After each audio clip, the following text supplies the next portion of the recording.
E aí, pessoal, tudo bem?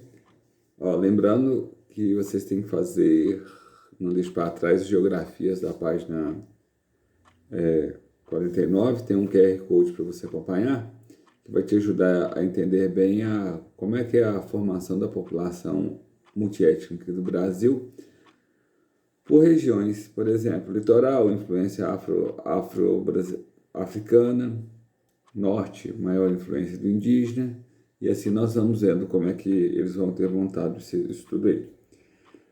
Só continuando na página 50, ela começa trabalhando o mundo de diferenças.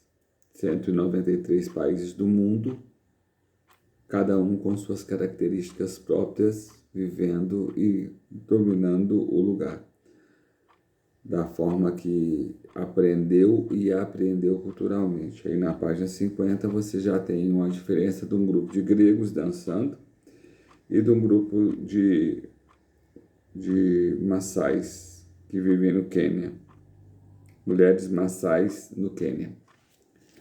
E depois aí na página 51 você tem aquelas mulheres da tribo Pandung, do Mianmar, onde elas usam anéis de cobre no pescoço para aumentar o pescoço, porque para eles é sinônimo de beleza, certo?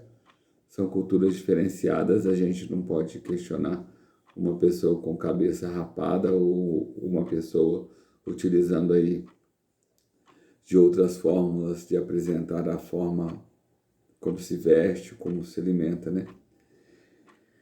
Outra coisa que sua apostila vem trabalhar aí na página 51 é sobre a questão da diferença entre limite e fronteira. Os limites são a linha que divide um lugar do outro e a fronteira é a parte de terra próxima a esses limites, né?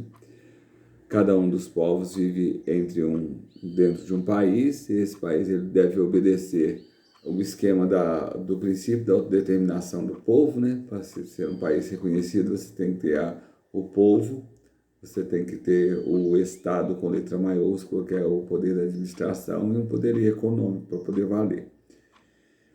Então, esses povos vivem em territórios, na página 51, inclusive, eles vão bater e debater sobre a questão das fronteiras impostas por Donald Trump, por exemplo. São os muros de retorno, são os muros de bloqueio de imigração. Aí nós temos um caso específico, um muro que separa México dos Estados Unidos, beleza?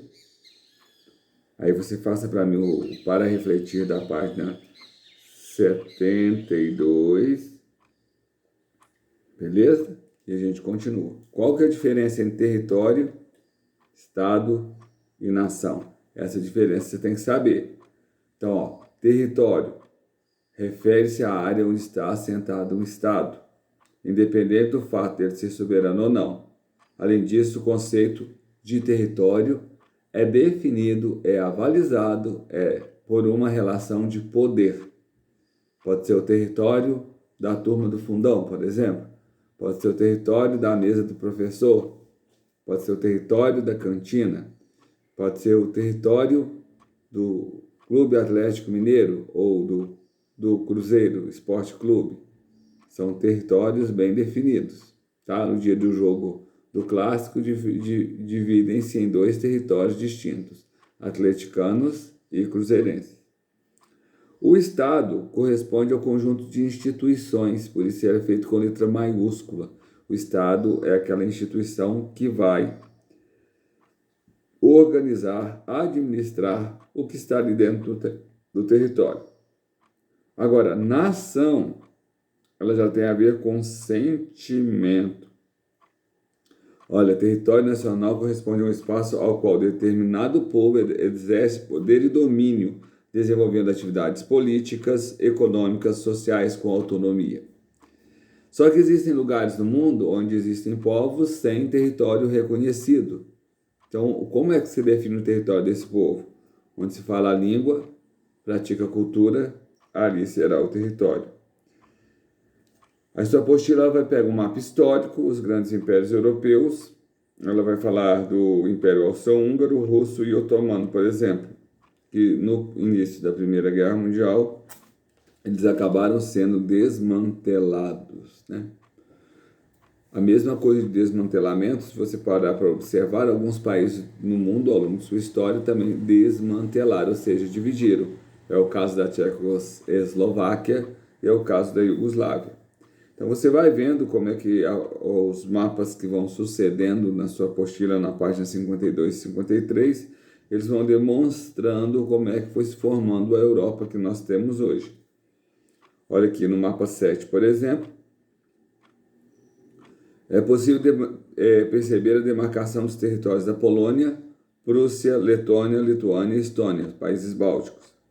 E entre outras nações, ocorreu o surgimento da Iugoslávia, que depois também se separou. Nos mapas 8 e 9, nós já vamos ver os países europeus que fragmentaram depois da Guerra Fria. A Guerra Fria, ou a cortina de ferro, separou socialistas e capitalistas, por exemplo. E pós-Guerra Fria, aí sua apostila faz a abordagem da divisão dos países balcânicos, que foi o desmantelamento da Iugoslávia. E mostra o território europeu da atualidade. Você não vai ter que saber detalhe disso, não.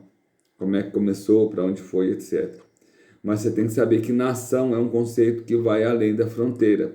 É constituído por um grupo de pessoas que compartilham características históricas, humanas, linguísticas, religiosas em comum.